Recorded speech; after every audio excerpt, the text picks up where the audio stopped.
Great radio stations like WBAP in Dallas. Love them. Yeah. I think it's a country station. I don't care.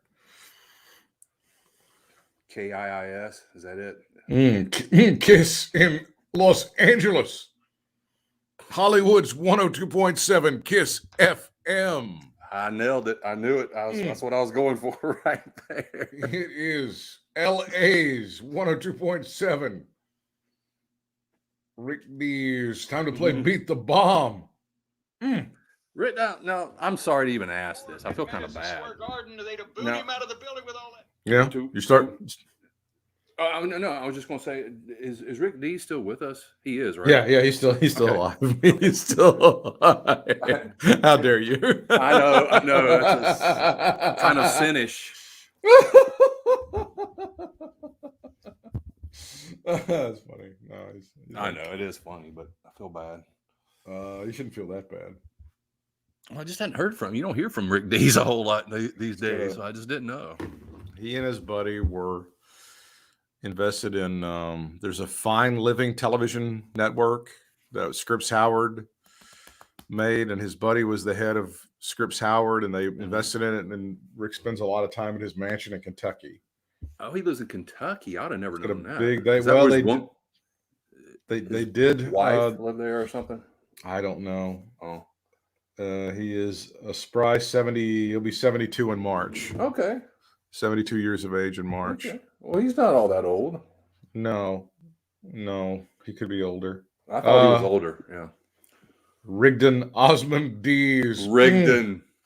Grimsley High School, home of the Whirlies. The word. Go Whirlies. I hope he did their announcing and said it just like that. He said it, and he did it one time on the on his stupid late night show on Into the Night or whatever they called that fucker.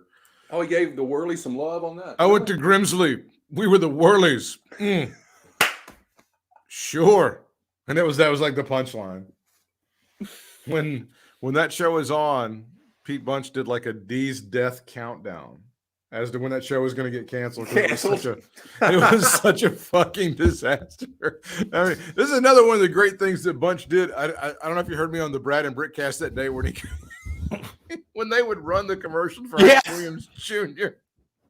and he would call him Bo Feces live on the air.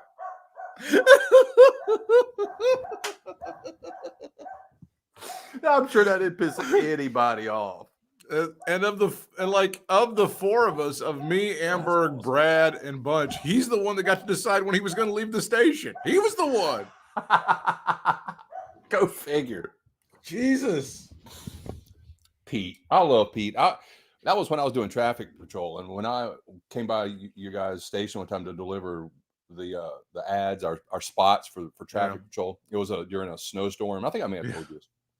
And the car got stuck in the parking place, and he was leaving as I was leaving. He gave me a little push, so he didn't have to do that. So yeah. Hey, let me give you a push. Pretty much how it went. Yeah, let me do that. Merry Christmas. When I was, I want to say I was 19. It's hard to remember. It was 19 or 20. I was working the night they had their company Christmas party because I was a nobody and I was a part-timer or whatever. Oh yeah. And he was bringing food back I was doing overnights, and the person who was doing nights, they brought food and stuff back to that person. Mm-hmm. And he comes into the control room on Randleman Road, and I'm up on a perched seat, and he grabs my nuts like really kind of hard, and I go, ah, and he goes, ah, like looking at me, making eye contact, and it felt like it was like 30 seconds. I'm sure it was like 4 seconds. And he doesn't remember this at all. Because Pete, I don't know, he used to dally with a lot of different substances. Some that might have been associated with South America, and I ain't talking about coffee. He's very public about this, so I don't feel Corona, like I'm breaking kayfabe. Modelo, is that what it is? That's what it was. That's funny, man. Oh my God. Well, yeah, it was I remember. You remember Jamie Workman by any chance? The name sounds familiar. Well, last time he was, I think, in radio, he was like the promotions for like jams way back in the day, like the mid 90s, late 90s, maybe even late 90s, early 2000s. Anyway, he was had a stint at TQR, and Dino and I had just come back from somewhere. I don't know, it was a party. I don't know if we'd been just out. I don't know. But Jamie was on the air. God dang, I can't believe Dean did this. So he waits for him to go on the air, like literally on the air. And he walks in front of the mic, between the mic and the window, there was some space, and says, zip.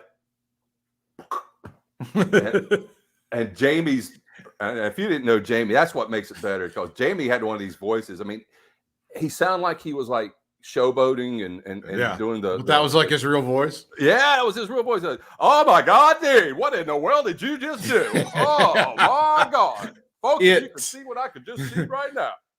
It out. It was it out before it out. Well, it was about the same time as it out, actually. He invented it. Anyway, but yeah, that reminded me of that.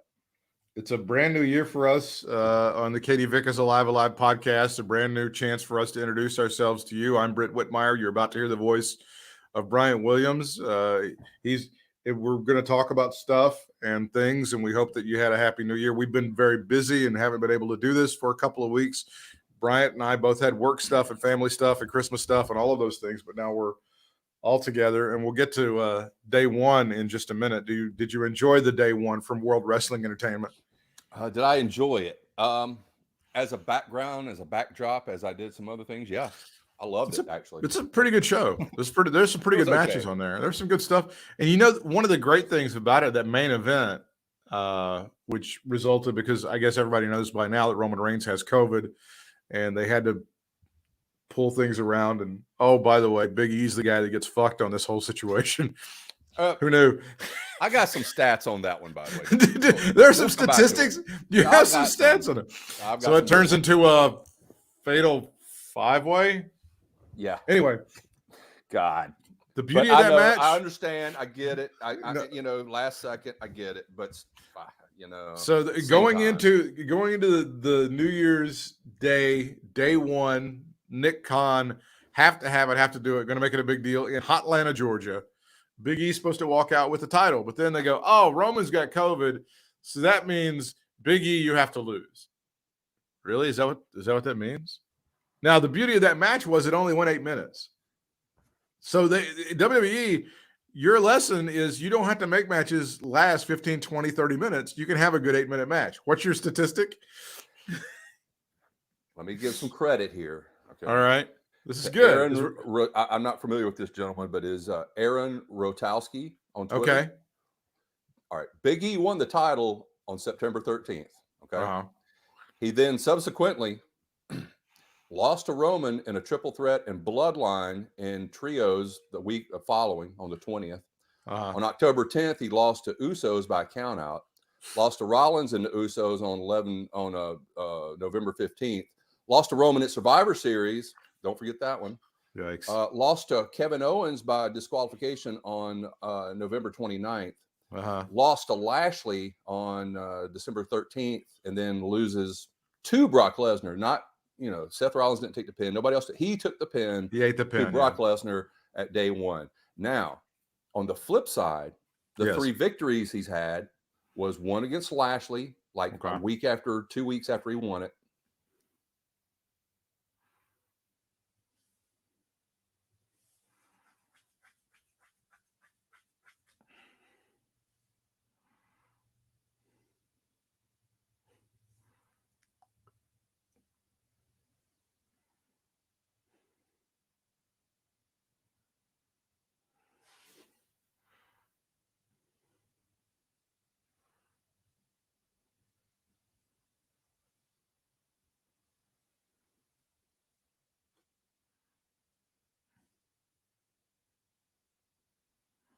I knew you'd come back.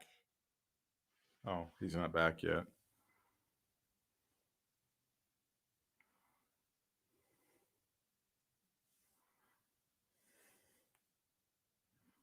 Oh, I knew you'd come back. Was it?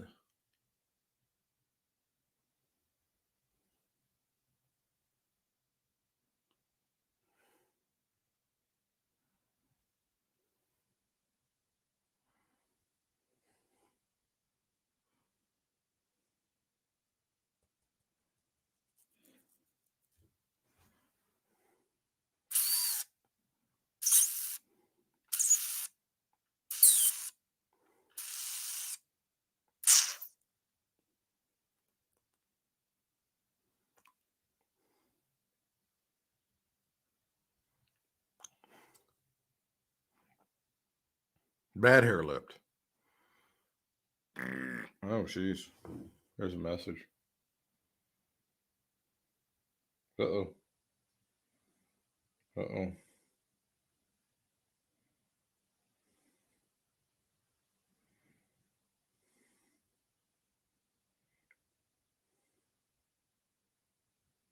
Oh. Been so injury prone, and I'm sorry to hear in later years about the problems that he came out and admitted and talked about with his drug addiction. I want to say I saw him last probably at a Charlotte reunion, but one of the fan fests 4 or 5 years ago, and hugged him and talked a little bit, but and he looked great back then. I mean, it wasn't like, oh my God, what's happened to so and so, like you sometimes react when you see somebody. So I assume this came out of nowhere. Great opponent for Brett too. Yeah, great fit. And see, Brett was trying to, within the parameters of what they were giving him, in terms of the booking, to work with to help Dell get up. It just takes time for a character to go over with the crowd, so it takes a little bit. AEW is a different crowd with more higher standards of wrestling, and they may not know Jay Lethal, so they have to wait a little bit. And Hook is already showing potential in the ring, so it has nothing to do with Taz, so open baseball cards. For also as that gimmick, because he knew and saw that we needed other top guys, but just it was the Patriot was the one caught in the mix in between DX and the Hart Foundation, and who's a heel in the United my States, balls. My balls are itching. et cetera, et cetera. And do you think anything would have been different if you got the Patriot a year and a half earlier? That period of time where you had, the Goon and all these guys coming in, when you needed guys, and you really need bodies then. If you had gotten the Patriot then, you think they would have done a better job? Yes, because it would have been before that weird, I mean, it worked for the Hart Foundation and DX and Brett being a dual baby face. Daniel Garcia is doing that good. Worked in that instance, but it wasn't the best thing for the Patriot to be in the middle of it. If he'd come in a year and a half earlier, as short as they were on talent then, it was before Shitstain had anything to do with anything. You would have been relying on Bruce Pritchard and Okay. I wasn't there till early 90s. I can't hear you now. Wait a minute. You're muted. Okay. Now you're unmuted. See, this is exactly why I left what I left on the screen right there. That's all your folks are trying. Exactly. So whatever. That's why everybody's like, you got to embrace 2022. And I'm like, well, last year we were like, oh, 2021 is going to be so much better. And it really wasn't. Right. So I'm like, I'm gingerly tiptoeing into 2022. Thank you. So am I.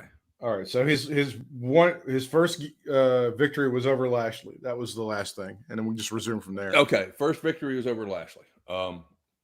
The second victory he had was over Drew McIntyre, I believe. And the third one, this was an impressive one, okay? This is the one that I'm like, okay, well, this one kind of cancels out everything. Was Tyler Theory, or whatever, Austin Theory. Austin Theory, sure. Tyler Theory to Austin, whatever the hell his name is. Austin Theory. Jesus God, he's on a milk carton. Nobody knows where that guy is. Well, he's Vince's little boy, and then all of a sudden he's gone. So, I don't know. I mean, you'd see. I'm not sure what happened. I don't know. So anyway, those are my statistics that I came across earlier. So I thought that was interesting in the whole scheme of things here. This gives us an opportunity to talk about the racism stuff and the Big Swole controversy. We're a little bit behind this, but I think there's been an update because Leo Rush has now talked about it. I think we're all familiar now. I want to go through this. When Big Swole was dismissed from All Elite Wrestling, she gave an interview. I want to make sure that I get her words correct. And because I had one take on this, and then I saw what she said, and then I changed it. She was on a call-in podcast, which I think is hers. And this is what Big Swole said about her dismissal from All Elite Wrestling. I do not beat around the bush when it comes to diversity in my people. There is no representation truly, and when there is, it does not come across in the Black community as genuine at all. And I don't know why everybody is so afraid to accept it or say it, but it's not a good look. What happens is you have this wonderful company that treats people like family, but there is nobody that looks like me that is represented at the top. They're not in the room with them. They're not helping to necessarily influence decisions, but to explain why certain slang, why there are certain words that shouldn't be said. There is no one else who can explain our culture and experience except for us. I believe that AEW is making better strides than before, but a couple of things need to be fixed, she later said. You have to be able to call people out because not everything is not perfect. I hope they listen to this with an open heart and not just, she's just saying this because of XYZ. I genuinely want them to succeed. I love art. I love to be creative, and I love wrestling, and I want to succeed. I want people in it to succeed because they are genuine people. I want WWE to succeed. I just want wrestling to flourish. I don't want it to be long forgotten Tartarian sport where in the old days we used to wrestle. Tony Khan commented on Swole's comments, writing on Twitter, the top two AEW execs are Brown, me, and Mega. Jade, Bowens, Caster, Dante, Nyla, Isaiah, and Mark Quinn all were on TV this month. The TBS title tournament has been very diverse. I let Swole's contract expire as I felt her wrestling wasn't good enough. Because as you know, the best wrestlers are often the really biggest draws in the history of pro wrestling. By far, Stone Cold Steve Austin was the best worker in the history of this sport. There's no second way around it. Hulk Hogan was the best worker we've ever seen in pro wrestling. His hammerlock was amazing. This is a problem, an ongoing issue I have with Tony Khan, which I'll get back to because I want to keep this on a kind of a linear thing. So Leo Rush objects to this. He says he's going to need an apology for Tony Khan's comments. My initial thought on this was, oh boy, here come the woke police. All right, Tony Khan's a big old racist, blah, blah, blah. You guys are being way too overreactive on this. But then I read what she said, and now I'm going to read the latest from Leo Rush because he did have an update to this whole thing. This Leo, I read. I want this to be clear. This is what Leo's writing. I do not consider this to be a diversity issue, and I at no point have thought or said that AEW or Tony is racist. We can all clearly see that wrestling as a whole in the AEW roster is perpetually diverse. The issue at hand was a racial insensitivity issue. Having spoken to Tony and Mega, we have discussed the endeavors to further understand the struggles of the Black community. I'm grateful to be able to understand more about Tony and Mega's own ethnic backgrounds. I'm glad they're actively seeking input from an African-American perspective. I'm proud to work for a boss and company that try to make these strides in social equality. I look forward to working with Tony to keep making steps toward positive change. I pray that 2022 is a year of positive change in all aspects. That's what Leo Rush said. I mean, it's a fair statement. It's good. Yeah, I mean, I don't know. I don't know if we got to where we needed to get, but I think it's important to realize. I'm not sure I'm quite 100% with this. I'm in other words, I don't know. Am I just misunderstanding it, or is apparently what happened some things or a thing racially, a racial slur kind of thing was said, or slurs were said backstage like this whole time or at one point, and they're just not saying who it was, or is this like a thing where kind of everybody does it? I'm not sure exactly how that goes, but as far as like the racial diversity of All Elite Wrestling goes, does AEW need to be more diverse? Well, yeah, of course they need to be more diverse. Does the WWE need to be more diverse? Yeah. Does General Electric, General Motors, Coca-Cola, Verizon, Yum Brands, Exxon Mobil? I think I made my point. It's a problem overall in society, and to kind of lay it is not accurate. However, again, if you're Tony Khan and you're going to be the woke guy, this is something you're going to have to pay attention to, right? This is something that you need to talk about. I also don't see like, because we let this one person's contract expires, that is not de facto bona fide evidence that this is a racist company or we don't promote diversity. No, I understand and get that. Part of the problem is Tony his communication skills have got to get better. They have got the idea that I just let her go because she sucked ass in the ring. Yeah. It's really, I don't know if that's a helpful comment to make. Well, I'll tell you, man, I have a couple problems with that. First of all, I've been to a couple of AEW events, and he's come out at both of those events, and hearing that dude talk, man, and you've heard him talk before, but you think at a live audience like that, it would be you know, a little more like, I don't know, compared him to, I don't want to say Vince McMahon. He's just so over the fucking top, but you know, I don't know. Just pick a person. I don't know, anybody. He just comes out and you would think it would just be somebody like that owns the company and would, you know, I'm the owner kind of voice and da. But man, he comes out. It's like some dude just jumped out of the audience and grabbed a mic and started fucking talking.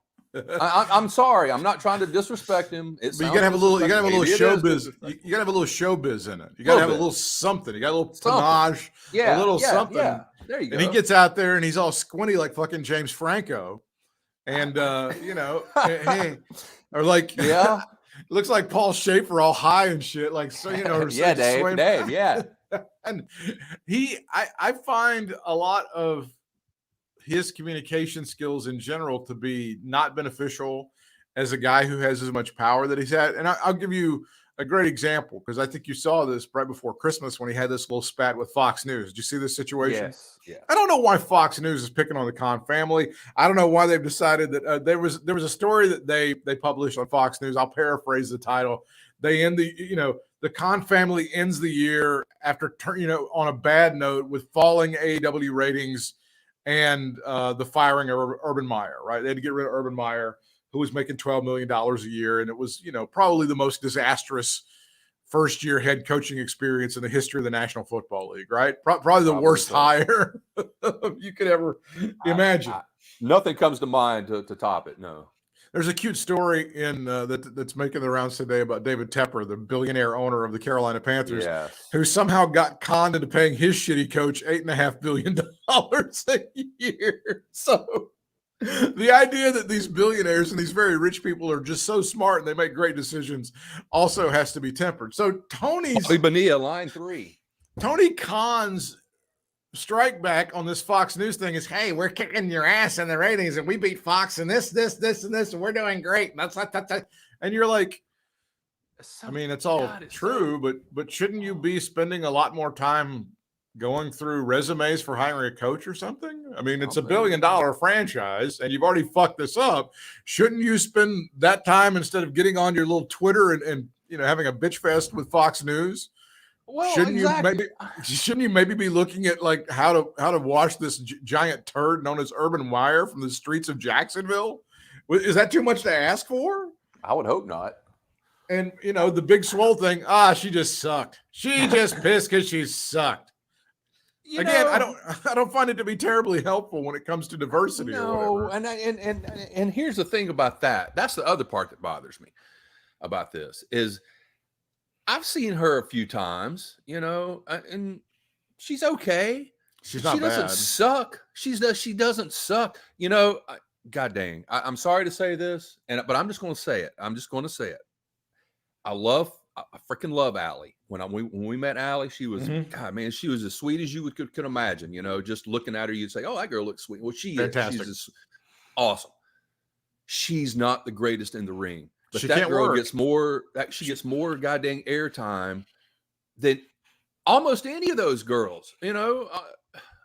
Allie's a slightly better worker than Eva Marie. She's a little bit better than Eva Marie. A little bit. I mean, she's gotten better. Don't get me wrong. Back from in the TNA. So did Eva Marie. But comparatively speaking, and God bless her, Anna Jay. She did fantastic in that damn.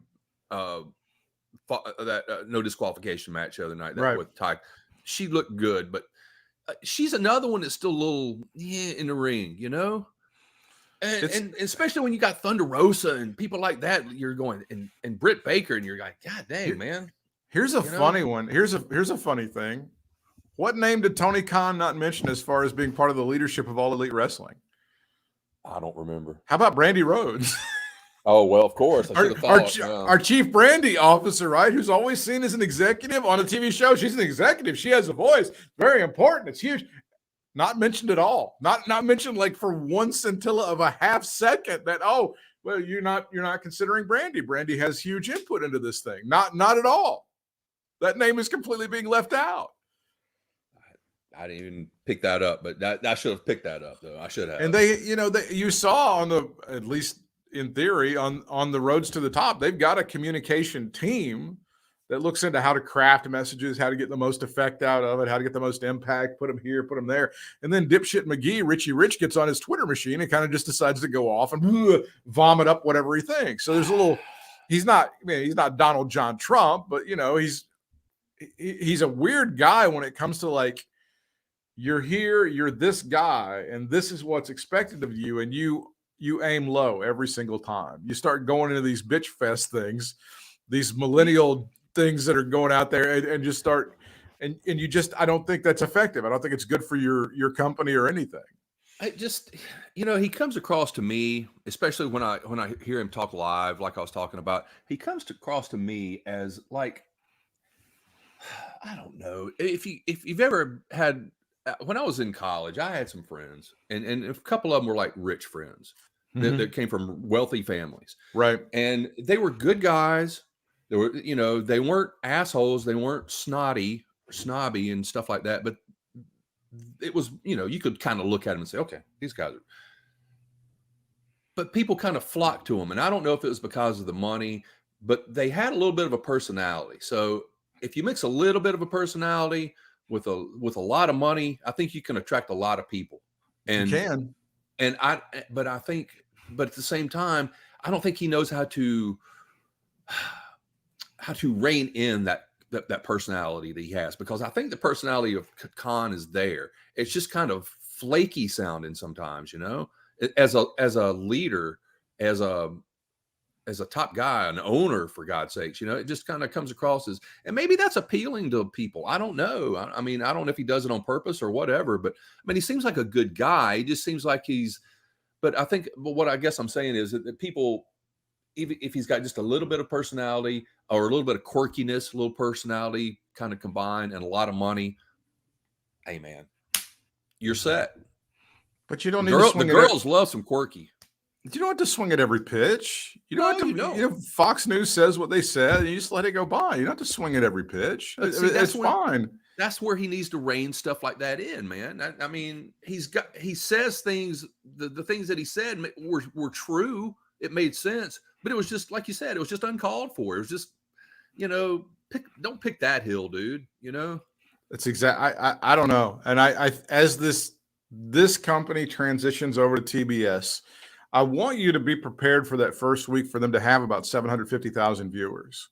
I just want you to be prepared for that. I could be completely 100% wrong, and I'll eat it if I do, but I think they're going to have a tough time on that first Wednesday. People have trouble finding the new network. I know it's right next to the other ones on your cable or on your satellite or on your Sling or whatever, but it's going to be an adjustment.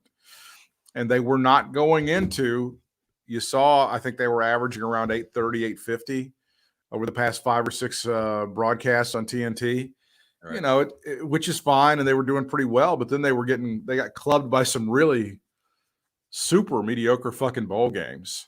Like the Redwood Wood Grain Bowl and the Lucite Bowl. I don't know. There were some really very average bowl games that they got beat by.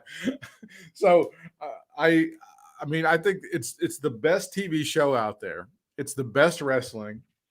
But they have some challenges coming to them in 2022, and one of them is this adjustment to TNT. I think I've been hearing all of these rumors and all of these legends about this fantastic video game.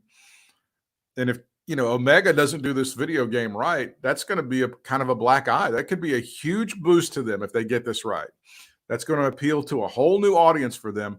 You just saw with the death of John Madden. How many people never knew?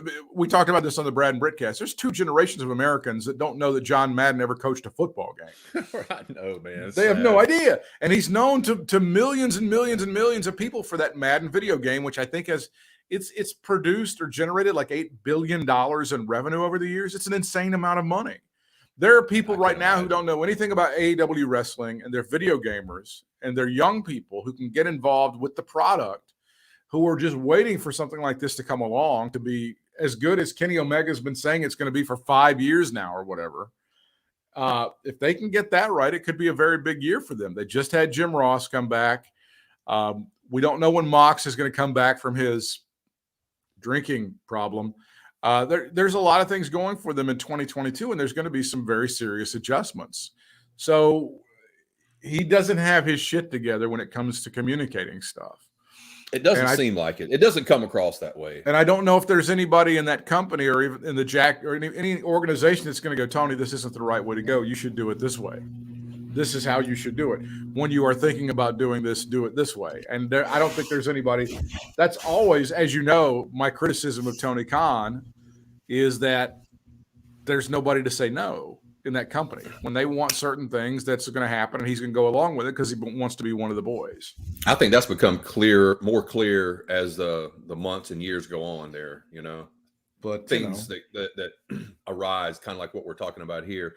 And it's not only just what he says and how he says it sometimes or whatever. It's kind of the trickle effects that happen too. Like when he says stuff like that, well, goddamn, now Leo Rush has got to chime in and say, dude.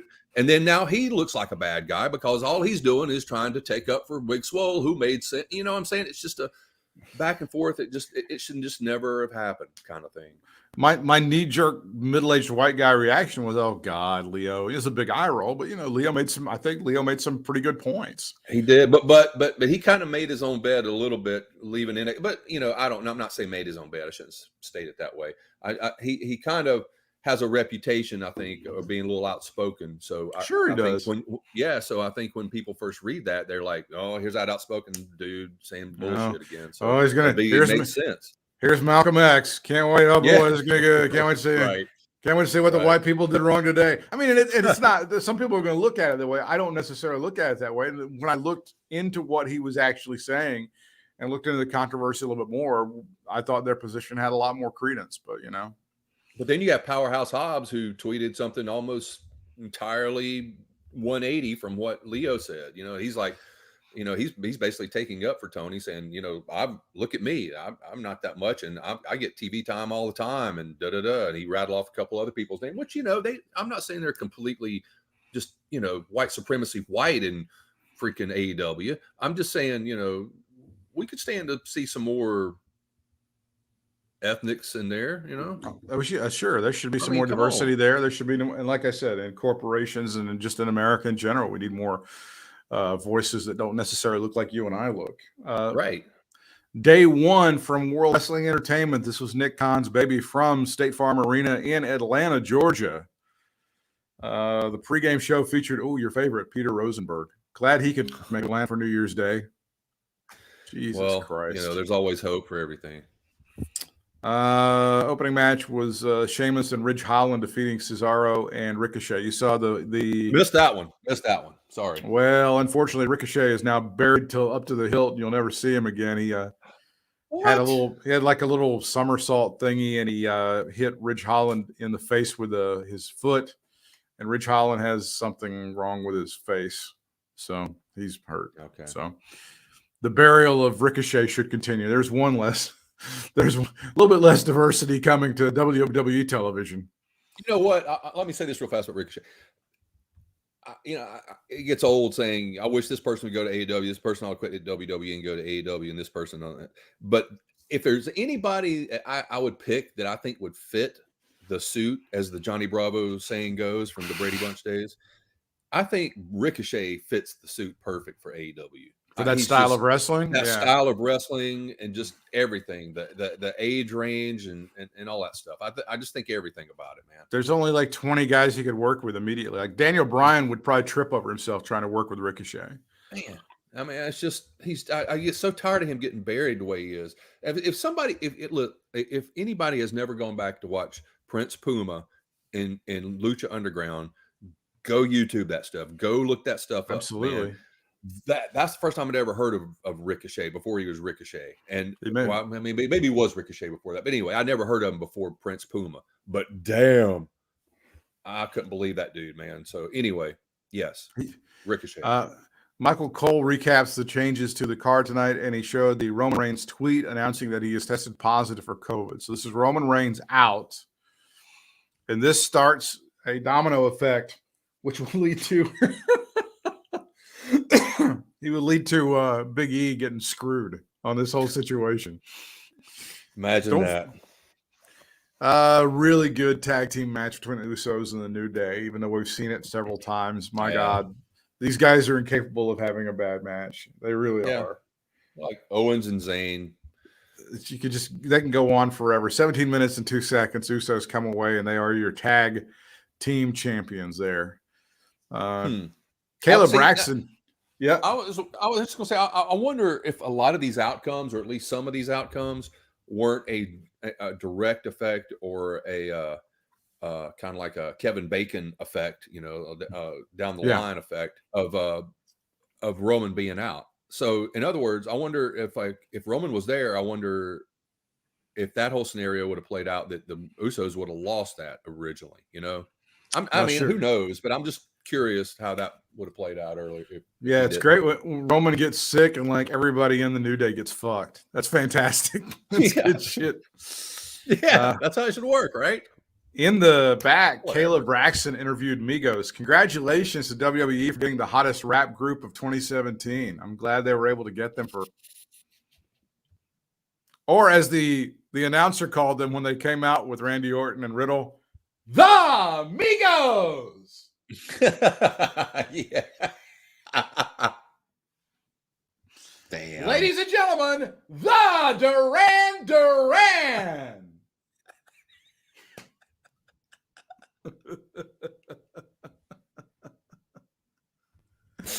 You know what group I never saw that I wish I had seen? What's that? The Rush. Oh, man, the Rush kicked so much ass, dude. Not nearly as good as the Led Zeppelin, though. I think they really influenced them a lot. God damn. How stupid are you, asshole? Oh, my God. Even I knew all that shit, man. Come on now. You know that band that I've seen 11 times? Oh, yeah, the Pearl Jam. The Pearl Jam is like a really good band. People don't even know. Okay, I'm just going to say it. Was it weird having the hip-hop group support the white guys in that match? Was it just weird? I mean, since we're doing racial stuff, let's just go ahead. It looked a little odd, but it's odd, right? They're over there, and I'll grant you, even after Randy did that, after WWE goes, hey, why don't you guys sit over here and like no microphones for you, motherfuckers? That was a that's a pretty good call actually. Just clap really loud. Who is the guy? I don't even know who that announcer was. His name Jimmy Smith? Is that really the announcer for the pay-per-view? So. Was that really his name? That's the Raw guy, right?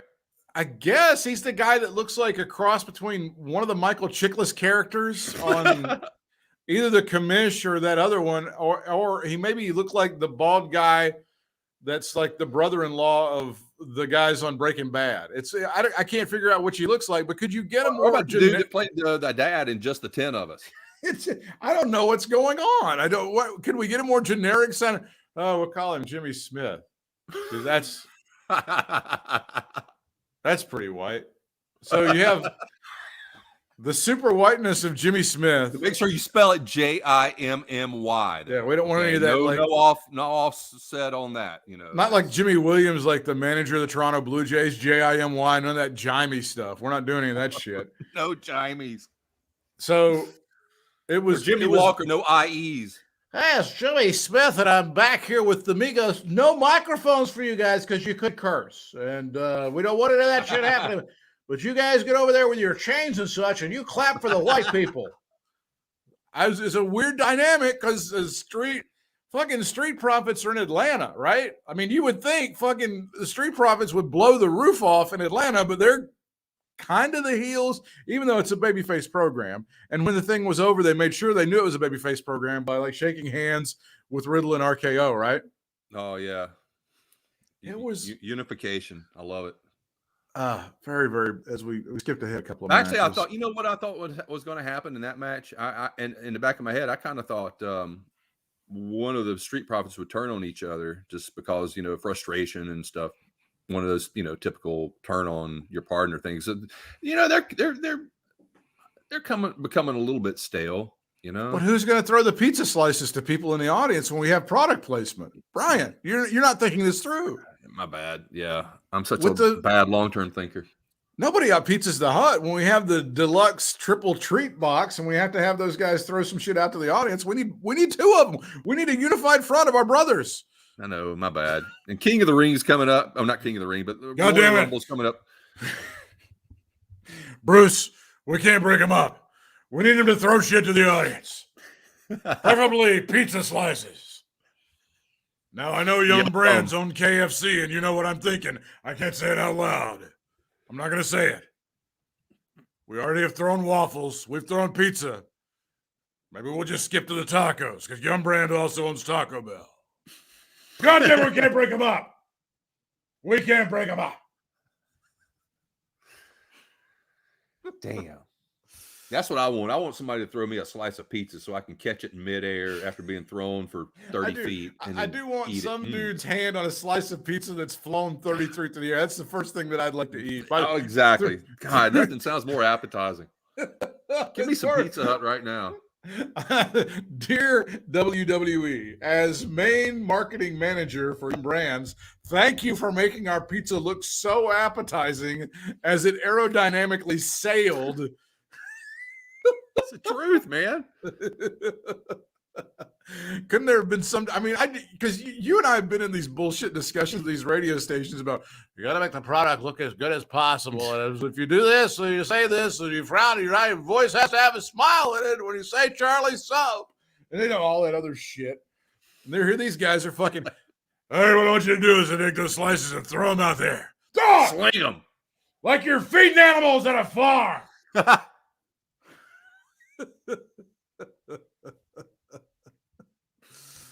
Drew McIntyre defeated Madcap Moss 9 minutes and 41 seconds. I could have done without this match. That was horrible. But Drew McIntyre, as usual, made the best of it. He livened up the crowd and stuff afterwards. And I don't know if you saw, but bad news after that. You know, when he got attacked in the back, and apparently he's going to be kept off TV for a while. He's got some neck issue that he's got to maybe have surgery for. This could fuck him up for WrestleMania. I'm thinking he may not make it to WrestleMania because of this, because it looks like some pretty serious neck issues.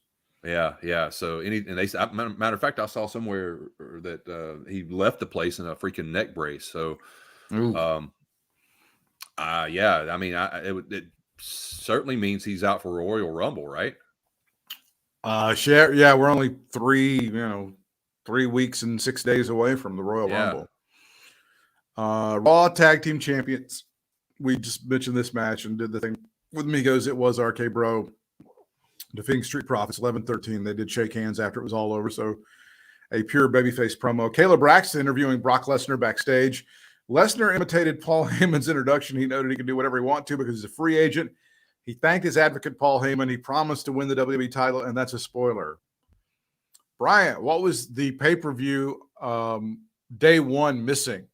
If you said Paul Heyman, you're right. That was the first thing that came to my mind. Why was it Paul Heyman? And that was part of the main, anything that like Brock's going to be involved in, you're wondering, is Paul going to try to get involved, help him out, do this, that, and none of that shit happened. Paul Heyman is the best thing that's on WWE television right now. Period. Zip. End of sentence. Full stop. Well, I'm sorry. Him winning it, I understand how they threw him in there. But they could have done it so many ways. And I will go with. I don't want to go into it now, but yes, I can't believe Heyman was not there last night. He's the best thing. I mean, the big fat, slightly possibly diabetic, morbidly obese Jewish guy is the best thing that's on WWE television. I mean, he dragged that beautiful body that is Roman Reigns across the finish line to get him over. I mean, I don't know if there's a greater testament to Paul Heyman's talent other than the fact that he got Roman Reigns over after years of frustration.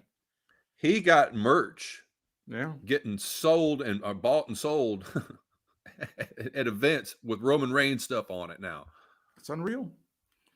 Edge defeating The Miz with Maurice 20 minutes. This match went on a little long, but it's pretty good. And I'm going to say this. There's going to be a school of thought when all is said and done. It's pretty pernicious and pretty pervasive, kind of casual to shit on The Miz. Miz is pretty good. Miz is not the best worker. Miz is not the best guy on the microphone. He's pretty entertaining. He's pretty good as a heel. He's got a good look. He always comes out. And there's going to be a lot of stuff that's written about him when they saw up his career. He's done pretty good with the talents that he's had, and he's been able to be persistent and he's gotten over just about any ways. I'm not a huge fan. I don't have the T-shirt, but the guy, he gets over. The marriage ceremony the other night was kind of a stupid thing, and they did a comical thing, but he sold it as well as anybody could have sold that shit and made himself look as, who else was going to, who would do any better? I thought it was pretty tremendous, honestly. So I mean, when we're looking at Mike Mizanin's career, there's Punk had that great thing where he was pissed off because Miz was in the main event at WrestleMania when they were in Atlanta that time. Miz has had a really good career. He's going to be in the WWE Hall of Fame. I don't think there's any question about that. He should never probably be in the Wrestling Observer Hall of Fame, and that's perfectly fine too. I remember many years ago, Wade Keller having a discussion with this guy who used to work for him. I can't remember what's that fellow's name. It'll come to me in a second. Jason Powell. That's who it was. That's the guy. And they said, look, you can have a great career and not necessarily go into the Pro Wrestling Observer Hall of Fame, the Wrestling Observer Hall of Fame. And that may eventually be what the Miz comes down to, but it's been a good career and he does good stuff and his work isn't bad. It's great for people to shit on him. I like to shit on stuff too, but you're going to have to face reality at some point. I know. And I think the only time I've really ever criticized him is just, I think a few times back in, whenever, I can't remember what year exactly or what era, but there's been time or two that he's kind of been shoved down our throats a little bit and unnecessarily. And I'm not talking about when he on the run when he beat Cena that time. That was understood, but some other times it's just for him to be in the spotlight and it was just kind of getting stale the way he was. It was just the same stuff week after week after week. But if he kind of goes away and comes back, goes away, comes back, I love the Miz, but I just, I'm not saying that it's just for him. I think that goes for a lot of people too, but that was the only issue I've ever really had with him, Another great statistic, 199 miles. That is the amount of mileage between Asheville, North Carolina and Atlanta, Georgia. And that's where Beth Phoenix, I'm assuming, drove. So that's how she ended up and doing her little spot with her new hairdo, which is interesting. They were probably back home by what, 2:00 this morning in the morning. Probably they had probably had a good ride, and I don't know who was sitting with the kids, but they probably had a fun time. Yeah. You foresee a mixed tag team match coming up here? There's a lot of different ways you can go with that. And I think, they could do that coming up. They've set the table fairly nicely for themselves coming up, and we'll talk about that in a moment. I thought the Becky Lynch and Liv Morgan match was very good. 16 minutes, 36 seconds. I thought they made Liv's had a really good couple of months stretch here, I think, and gotten some of the attention and some of the push that she has deserved for a while now. And Becky did a good job with her. And I thought that turned out to be a good match. What did you think? I did like the match. I thought it was good. I think they've gotten better, each of them at their match. You can tell they've worked with each other a few times because I don't know, the match last night did seem a lot cleaner and stuff. But anyway, dude, I don't know about you, but here's my problem with the whole Liv Morgan thing. If you're going to shove Liv Morgan down our throats, like I was talking about they did with Miz, just shove them down, and I wasn't getting tired of her. I was thinking it was going to culminate in her winning at day one. I really thought they were going to give her a little run with this belt. Maybe not long, but I thought she would get a little run with it. But when you do like they did to her and just tease and tease and tease and tease and tease, and she doesn't win this time, it's like, God, and they do this whole background, about Liv and how she came up in the business. And that's usually like normally a telltale sign of somebody they're getting ready to give the belt to. When they start giving, like all the you remember when they did Sasha and stuff, just giving you the whole background and giving you the whole humanity side of things. You're like, okay, she's going to get the belt. But she doesn't. And it's like, what is the point to me? I mean, yes, she got built up. Yes, she got her name out there. And yes, she looks good. But now what? What is she going to do now? It does kind of take away some of the steam for sure. But that's just the way I look at it. I don't know. But they moved her forward a little bit, I think, with this whole thing. But it is kind of, they do kind of like to jerk the rug out from under us. Right. And it's more than one time. It's not just this time. That's the thing. It's been at least 2 or 3 times they've done this. But at the same time, let me say this. I don't know, as a fan watching wrestling, I don't think she seems ready to be the champion. But she's close, and she looks strong and as a contender, I think, though. I think so. But I think she's gotten a lot better. Yeah, definitely. I just don't know. That's why I thought they'd let her hold the belt for a little while, just enough to, okay, she got the belt and get it out of people's systems and whatever, and however you want to look at it. But at the same time, if you're going to push her like that, then give it to her. Whether she's ready for it or not. If you're going to do all this mumbo jumbo for 6 months and never even let her smell the belt, then I don't know. It just seems like a waste of time to me.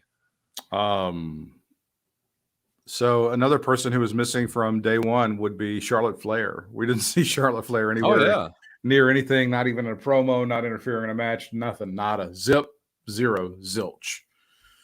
That's kind of. I mean, this is in Atlanta too. It wasn't like she had to take some long flight somewhere if was an issue or anything like that. And then the Fatal 5-Way, which went 8 minutes and 19 seconds, and that's where Brock Lesnar is your new champion. So it looks like what we're headed down. And like I said, I think they've done a pretty good job of kind of setting things up here. It looks like Brock versus Roman is going to be your WrestleMania match. So the problem becomes, and the challenge becomes, keeping those guys separated from each other until April. So they've already been together. They were supposed to get together, and now you have to do a lot of interference, a lot of gaga with the Usos and with Heyman and stuff. And there's going to be, Roman may be distracted because he's trying to get revenge with Paul Heyman, all that stuff. So that all has to be done, but that looks to be. So I don't know if it'll be night 1 or night 2 main event, but they've already got one main event pretty much locked away from WrestleMania, which is better than they've done in previous years, right? So you think it'll be Brock and Roman? You don't think the winner Royal Rumble will call the shot on who they want? They may try to do something like that, but I really feel like that's what they're going to try to do, is some kind of unification thing. And I don't have a good feel. Oh, really? I don't have a good feel for who they would like to push with the Royal Rumble. Now, if you'd like to go the route of, hey, they need to kind of make some restitution, you could always say the Big E could come out of the Royal Rumble, which would be a very interesting story, I think. That would be, that'd be nice, but I guess it's something if he does that. But he still gets his rematch, right? Mm-hmm. So I don't know. Maybe so. We do have our King of the Ring. We have King X over there. Right. Got to figure out what's going on with that. But I think it was a pretty good pay-per-view. They set themselves up for some pretty decent success. And now we have to figure out how things are going to shuffle out. Again, you got less than 4 weeks until the Royal Rumble, which is going to be a big deal. And then I very strongly feel like that's going to be the main event, though. It's Roman versus Brock. I don't know if they're going to try to unify the titles. I don't know if they're going to do something like that. Title versus title. I have no idea. But I think to me, that feels like a very strong main event, either for night 1 or night 2 of WrestleMania. So how do you think they'll do the Royal Rumble winner, though? How do you think that they'll handle that? I mean, I'm not sure. They can do any number of gagas. The guy who wins it then challenges this, and he gets attacked by somebody, and then he's has to go after this person. There you go. There's a lot of different ways to go with that, and I don't know if they know exactly what they want to do right now. They probably don't. It's hard to say. I mean, how could you at this point? Everything on a day-to-day basis as far as events are concerned. Was it Sean Ross Sapp that's eating a shit sandwich over this Vince McMahon selling his property situation? I don't know. Well, there was the story about Vince McMahon selling his property in Connecticut for $32 million. And then we go back, no, it's not him. It's the neighbor. Vince McMahon's staying. He's going to be staying in Connecticut. So I think it was Sean Ross Sapp that kind of has to eat the shit sandwich on that one. Oh, okay. I didn't know that. I didn't see that. Yeah, it was a pretty funny one. Well, he was close. Tell us about your visit to All Elite Wrestling's Dynamite program on December the 22nd at the Greensboro Coliseum, the historic Greensboro Coliseum, an appearance from one of the Crockett family, the great David Crockett, who eventually played a part in the show late in the game. Well, on Rampage anyway, he did. Yeah. He did. He got a nice ovation. I was glad for that. But yeah, man, thanks for your hospitality as well. Sure, no part problem. of that. Yeah, when we first got in, the first person I saw when we got to our seats was our boy Stutzy. Oh, there he is. He was over there with I think some old CWF people. I couldn't really tell who they were, but There was like a flash CWF reunion there. I think so. It looked like it. So yeah, they were kind of there, and I said hello to him, and had great seats. It was comparable. If you heard how I described Charlotte, it was very similar to that, except the only difference was, as far as I was concerned, our seats were just a little bit better and had a little bit better view, even though we had great seats in Charlotte, but these were even better. And wow. I could get great pictures and see everything. And it was just, live AEW is just really fun, man. Both times have just been outstanding. So I say what you want about everything else, and I'll say what I want about everything else. But as far as the live events are concerned, they know what they're doing.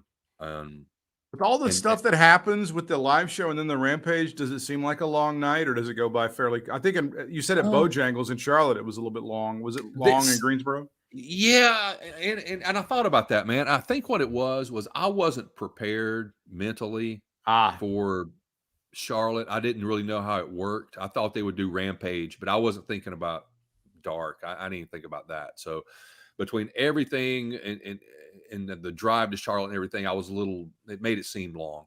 But knowing everything and this time and knowing how it worked and going to Greensboro, which is even, backyard basically, it made it a whole lot better. So it didn't seem like a long night at all. Matter of fact, I was still pumped when everything was over. I was like, let's go. Let's get another match. But yeah, that was the difference. And I think that was really about the only difference for me. I was noting to you, and I was texting you while you were at the show. I said the people on the hard cam side didn't look like they were all that fired up. It took them probably about half of Dynamite to get into the show. I was hearing some stuff that sounded like the crowd was into it.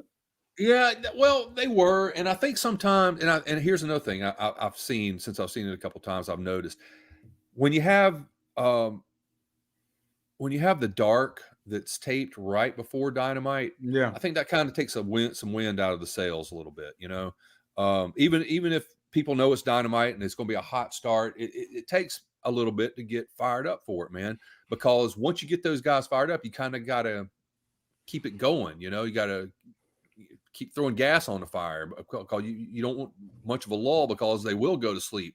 But these people in Greensboro, man, when Hook came out later in the show, dude, I would have never guessed that dude would be as over as he is. But he's massively over. He is over like fucking over, dude. I don't get it. Maybe just like the Darby Allin thing, like you suggested, it may be generational. I don't get it, but son of a bitch is over. I mean, I can't argue it. There's no. Now I will say this. Now I don't know if AEW is playing off what the audience gave them in the past, that it was a natural, being over kind of thing for the audience, or if they kind of enticed it, because they enticed it a little bit. They're like, without any kind of persuasion of any kind from the audience, they're like, and yeah, don't forget tonight it's going to be Hook. They're like giving them like the extra. They're selling it. Yeah, they're selling it hard. They're selling it hard. And I don't know if they're doing that, like I said, naturally, or if they're kind of making that shit up on themselves to get him over. But either way, dude is over. So, but yeah, that was the biggest thing I got out of the whole night, to me, was just that fact. But you always seem to go when there are things happening. Was that the face paint night with the CM Punk? Was that? Yeah. That's on a shirt now. The Ultimate Warrior face paint, as he comes out with the Ultimate Warrior's old partner Sting and Darby Allin for that 6-man tag team match. And then the other thing that happened that's kind of notable is that they had that asshole at ringside that had that transphobic sign about Nyla Rose, and that guy eventually got kicked out of the Greensboro Coliseum. See, I didn't see the sign, but I saw him over there taking him away. Yeah. But I didn't see neither one of us saw what sign what it said. That's the first time I'd even heard what it said from. I think right this guy thinks that Nyla Rose is a woman or something. I can't remember. It was something like really stupid. And then there was sort of a very tone deaf semi-defense of it by Jim Cornette, even though Jim was not agreeing with the homophobic language, but Jim was doing why are you guys worried about this when this is happening thing? Like, are you guys doing, because they're doing this shit in the church and there's politicians doing this. And I always find those arguments to be ridiculous. Like, somebody just went up to your kid and cussed your kid out. But wait, somebody across town just got murdered. So you probably shouldn't worry about somebody cussing at your kid. No, it's you can worry about more than one thing. You can rock your gum at the same time. Right. And then exactly. He was what Jim missed out on was there's institutional transphobia, and then there's kind of casual transphobia, like this asshole who was ringside does. And if you eventually let this fester, people like that fucker become like folk heroes to people who are in right-wing media and in religion and in politics, and they elevate those guys, and it helps them to do. And I think I've mentioned this on the pod. There's this idiot who's the lieutenant governor of North Carolina. His name's Mark Robinson. Ugh. And he's been elevated to unbelievable heights, and he's unbelievably homophobic. He just says a lot of hate speech about transphobia and about homosexuals. There's no filter in that dude either. No, and it's going to be very interesting to see the Republican Party either embrace him for governor or whatever they're going to do going forward, because you're not going to be like, nah, it's really not that bad. He's not saying it. No, yeah, he is. It's not even. And he's like, and when you go back to him and go, Mark, I don't think you want to fuck. I didn't. Gay people suck ass. Or like, oh, Jesus. Okay, I guess you did want to say that. So when you have people who are doing things like that and eventually you don't do anything to them, for example, if you have someone who calls the president of the United States on Christmas Eve and says, let's go, Brandon. And eventually he goes, I didn't mean it. I'm really not a Trump guy. And then the next day he's on some asshole's podcast. You go, I fucking hate Joe Biden. He sucks a bag of dicks. So stuff like that, you get casual transphobia, homophobia, racism can eventually translate and goes on and on and on to eventually it becomes codified. And those people are given power. And they're leaders in the church, and they're leaders in politics, and they're leaders in all sorts of organizations. So that's why you snuff it out, and you call it out, and you get rid of people like that. So I'm sitting here thinking of what your explanation, and it's so great. And I'm thinking like, if it's like you got a little, somebody throws a little cigarette here, right at the edge of the woods, a little cigarette over there at the edge of the woods, a little cigarette over there. If you don't put those cigarettes out, the whole woods are going to be on fire. So it's correct. There you go. It's casual. It's a lot of people like for years are like, oh yeah, I'm not racist. I'll tell a racist joke or I'll laugh at one every now and again. It's fine. It's fun. I've laughed at racist jokes before. I've told racist jokes over a period of time. That sort of casual racism becomes a little more active, becomes involved. And you feel a little more comfortable with it, and it becomes part of your daily routine. It becomes part of your brainwaves. It becomes part of how you live the world. One of the things that drives me nuts, particularly about like people, the N-word, I should be able to say it. They say it all the time. Why can't I say it? And then there becomes this trend of these young college kids. They'll go to these hip hop concerts at these small clubs and stuff. And when the N-word comes out from one of the performers, they'll just really hit that one hard. When they're singing back the lyrics, that word they'll shout the fuck out. When they're for like, we're free to say in, because the performer on stage is saying it, so that means I should probably crank my vocal cords up to like 747 level and shout it out. Like, no, that's not okay. Just say it, not just say it. Scream that shit, and they can hear it 5 counties away. That's really, that's not okay. That's not what you should be doing. What other observations? And then we should mention that when Cody Rhodes wins the TNT title from Sammy Guevara on Rampage, David Crockett presents the belt to Cody Rhodes. And what happens? What was the crowd reaction there at the Greensboro Coliseum? Well, first of all, Cody was getting booed like crazy if you couldn't tell. So, and even when, this was pretty funny. This is pretty funny. Even when the Dynamite went off and they're all still in the ring, and it's obvious that Dynamite's off because it's like whatever after 10 o'clock. And Cody gets a mic, and like I think I guess it was David presented him, says Here's the belt. Yeah. here's the belt, whatever. And boo, boo. And Cody, this is funny, man. Cody goes, guys, we're off the air. Okay. We're off the air. You don't have to do this anymore, but I couldn't tell if he was being serious or not when he said that, but he was like, we're off the air. Come on, guys. We're off the air. Now, I've been told by number one AEW Mark that is exactly the reaction that they want. That is gold for AEW. Well, did you see the shirt he had on? What did the shirt say? It said, heel, baby, with a little box, like a check box. Yeah. Heel, baby face, winner. And it had the winner check. So again, the reaction they're looking for is for go away X-Pac heat on the guy who was the biggest baby face in the company when they launched this thing just a couple of years ago. How does that happen? That's how you make a cash register ring. That's Tony Khan, and that's Wrestling 101. Well, it goes back to the whole thing with the Miz too. I still don't understand why you want to have somebody with their own show who is a heel on their wrestling show. No, they're not even going to address it. They're not even going to address it. But on Miz and Mrs., he's happy, crazy, dad joke guy with the kids, right? Right. But what 12 and 13, 14-year-old who really doesn't understand wrestling yet, kind of gets it, kind of don't. And they hate the Miz. Why would they want to go watch that show if they hate the Miz, if he comes across as being an asshole on wrestling? And they always say like the baby, the baby face heel thing. It's like such a played stereotype. Nobody cares. We're in the post era. None of that shit matters. And it's like, well, if it doesn't matter, then why every time is when somebody gets turned heel, their merch sales go down. So if it doesn't matter, then why does it matter? If it doesn't matter, why does it matter? I don't know. And I said 13, 14, and I'd go to the audience for that. That's not what they're looking for. But even say, people that don't just watch wrestling as a casual thing, 18, 19, 20-year-olds, the demo audience. Why would they want to turn it and watch Miz and Mrs. if he comes across as being a jerk on?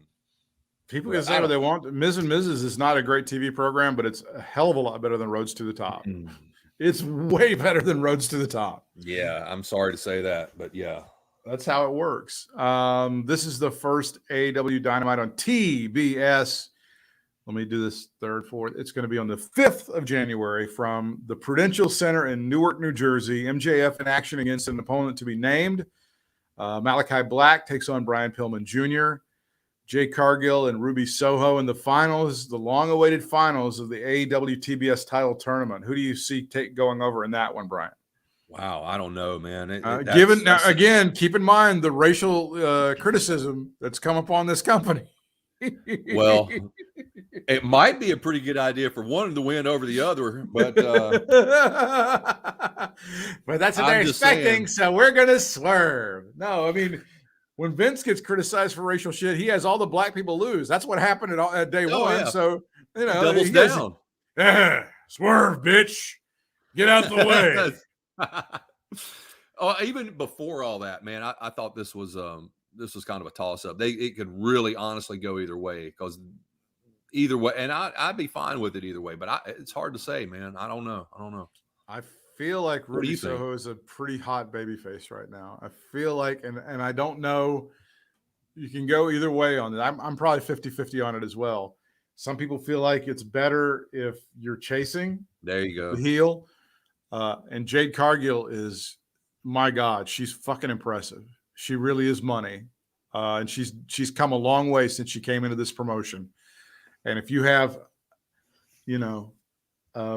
whoever chasing her, I don't think Britt Baker chasing her is necessarily money. I think Ruby chasing her is big money. I think you can do Ty Conti chasing her. You can do various ones. I don't know. It seems like maybe you give yourself more options.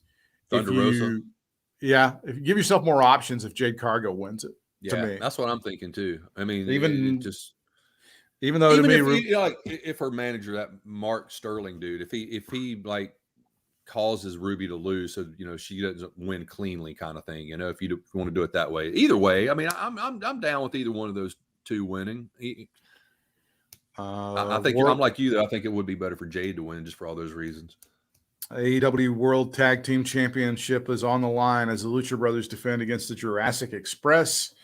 And the AEW World Championship is on the line. Hangman Adam Page will try to defend against Bryan Danielson. That would make a big splash on night one on TBS to have Danielson win that championship. But Hangman Page seems to be over. He was really over that night when you were at the Greensboro Coliseum. He was pretty over. Yeah, that was definitely one of the biggest pops of the night. If I'm not mistaken, I think he came out first.